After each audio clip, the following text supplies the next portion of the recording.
వరంగల్, మిర్యాలగూడ, తుని ఒకే రోజు 3 షోరూంలు ప్రారంభిస్తున్నాం. ప్రారంభోత్సవ ఆఫర్ బంగారం నగలపై తరుగులు 2% తక్కువ, వజ్రాభరణాలు క్యారెట్కు 6,000 తక్కువ. రవిచంద్రారెడ్డి గారు నమస్తే. ఇప్పుడు మీరు బీజేపీ నాయకులు.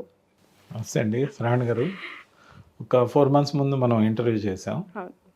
ఆ రోజు ఏదైతే మనం ఇంటర్వ్యూలో మాట్లాడామో కొన్ని వ్యాఖ్యలు నేను సాక్షిలో ఏవైతే చేశానో అవి ఇంటర్నల్గా మాట్లాడాల్సినవి బహిరంగంగా మాట్లాడడం తప్పని తర్వాత జగన్ గారు చెప్పమన్నట్టు సదరు నాయకులకి ఓ అపాలజీ కూడా చెప్పి తర్వాత ప్యాచప్ అయ్యి తర్వాత జగన్మోహన్ రెడ్డి గారు స్వయంగా నాయకులతో రవి ఇంపార్టెంట్, మనకి రవి ఎఫిషియెంట్, మనం అందరం కలిసి పనిచేయాలి, మీరు అందరూ కలిసి ఉండండి అని చెప్పి అందరినీ కలిపిన తర్వాత గత 4 నెలలుగా నా మీద వేధింపులు ఏవైతే ఉన్నాయో, ఇప్పుడు నాకు ఇచ్చిన ఒకే ఒక డిజిగ్నేషన్ పార్టీ పరంగా national official spokes person. So మరోసారి ఇంకో పదవి అడగలేదు, నాకు అవసరం రాలేదు, దాని గురించి ఆలోచన కూడా చేయలేదు. పార్టీ పరంగా ఆ పదవితో పాటు పార్టీ అధికారంలో ఉన్నప్పుడు trade corporation AP trade promotion corporation chairman ఇచ్చారు, క్యాబినెట్ ర్యాంక్ ఇచ్చారు. సో అల్టిమేట్గా జగన్మోహన్ రెడ్డి గారు అయితే నన్ను బాగా ఆదరించారు, నాకు గౌరవం కూడా ఇచ్చారు. 6 సంవత్సరాల పాటు వైఎస్ఆర్సీపీ నేషనల్ స్పోక్స్ పర్సన్గా పనిచేసే అవకాశం వచ్చింది.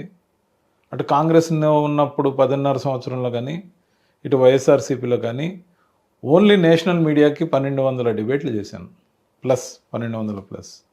ఓవరాల్గా యూట్యూబ్ ఛానల్స్, తెలుగు ఛానల్స్ అన్నీ కలిపినప్పుడు 6,000కు పైగా డిబేట్లు చేశాను. బహుశా నా సమకాలికులు ఎవరు కూడా ఇన్ని వేలల్లో డిబేట్లు చేయలే. సో అంత ఫెమిలియర్గా నాకు నా ఫేస్కి ఒక ఐడెంటిటీ, నేను ఉన్న పార్టీకి గట్టిగా మాట్లాడుతూ ఏదైతే వచ్చానో చాలామంది నాకు కనెక్ట్ అయ్యారు. ఆ కనెక్ట్ అయిన క్రమంలో రోజు అనేక ఫోన్లు వచ్చినాయి. ఇప్పుడు ప్రతిపక్షంలో ఉన్నాం, మీరు మాట్లాడకపోతే ఎలాగా, జగన్మోహన్ రెడ్డి గారి గురించి కొన్ని ఇష్యూస్ ఏవైతే వస్తున్నాయో వాటిని మీరు గట్టిగా మాట్లాడే వ్యక్తి, మీరు మాట్లాడాలి అని చెప్పి అక్కడి నుంచి అయితే జనాల నుంచి, అభిమానుల నుంచి, వైఎస్ఆర్సీపీ నుంచి ఫోన్లు వస్తున్నప్పుడు కొందరు ఛానల్స్ వాళ్ళు పిలవటం అది జరుగుతున్నాయి. కానీ ఇంటర్నల్గా జరిగింది ఏంటంటే ఆ సదరు వ్యక్తుల గురించి ఏదైతే మనం ప్యాచప్ కోసం ప్రయత్నించినా సాక్షాత్తు అధినాయకుడైన వైఎస్ జగన్మోహన్ రెడ్డి గారు వాళ్ళతో కలిసి పనిచేద్దామని చెప్పినా వాళ్ళు ఏమాత్రం ఆయన ముందు సరే అన్న తర్వాత ఆయా ఛానల్స్ అన్నిటికీ ఫోన్ చేసి ఆయన్ని పిలవద్దు, ఎంకరేజ్ చేయొద్దు అని చెప్పడం నాకు నచ్చలేదు. ఎవరు చెప్పారు? ఎవరు చేస్తుంటారు అలా? పేర్లు నాకు తీయాల్సిన అవసరం లేదు. మీడియాలో మీ ఇంటర్వ్యూ చూసేవాళ్ళే కానీ ఆల్రెడీ మొత్తం మీడియా కానీ నేను ఎవరిని ఎదిరించాను, ఎవరితో ఏం జరిగింది అనేది స్పష్టంగా తెలుసు. వదిలి వచ్చిన పార్టీలో 4 పేర్లు చెప్పినంత మాత్రం నాకు ఒరిగేది లేదు, వాళ్ళు మారేది లేదు. ఎంటైర్ పార్టీ ఏమైపోయినా కూడా ఒక క్వశ్చన్ అడుగుతా, స్ట్రైట్ క్వశ్చన్ అడుగుతా. గుడికి వెళ్తాం, దేవుడు ముఖ్యమా, పూజారి ముఖ్యమా? ఎస్, సూపర్ క్వశ్చన్ అడిగారు శ్రావణ్ గారు. మన సమస్య దేవుడికి చెప్పుకుంటాం, దేవుడు ఆశీర్వదిస్తే మనకు ఆ సమస్య తీరిపోతుంది, లేకపోతే అంతకు మించిన భవిష్యత్తు కూడా ఏర్పడుతుంది. దేవుడు స్వయంగా వరం ఇస్తే పూజారులు అంటే నాకు గౌరవం, ఎందుకంటే మన రిప్రజెంటేషన్ దేవుడి ముందు పెట్టేదే వాళ్ళు.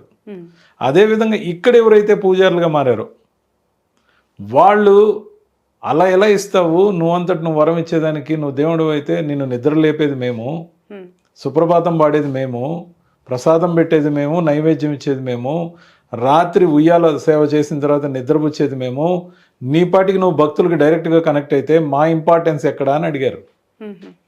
దాంట్లో వచ్చిన ఘర్షణ, దేవుడు వరం ఇచ్చినా అంటే నాకు పనిచేసేదానికి మీడియా కోఆర్డినేటర్ పదవి ఇచ్చినా నన్ను పని చేయనీయలేదు. అంటే ప్రసాదం వీళ్ళు పెట్టనంటారు, సెటారి పెట్టనంటారు, తీర్థం ఇవ్వనంటారు, అసలు గుళ్ళోకి ఎందుకు వచ్చామని అడుగుతారు.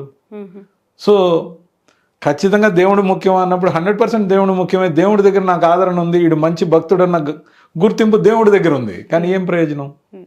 సో ఇలా జరిగిన వివక్ష, దాంతోపాటు ఇది నెవర్ ఎండింగ్ ప్రాసెస్.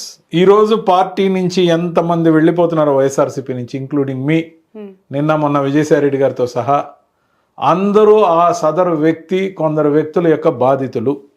కానీ వాళ్ళకే మొత్తం పార్టీ బాధ్యతలు లెటర్ హెడ్ మీద అధికారికంగా వైఎస్ జగన్మోహన్ రెడ్డి గారు మొన్న ఇవ్వడం జరిగింది.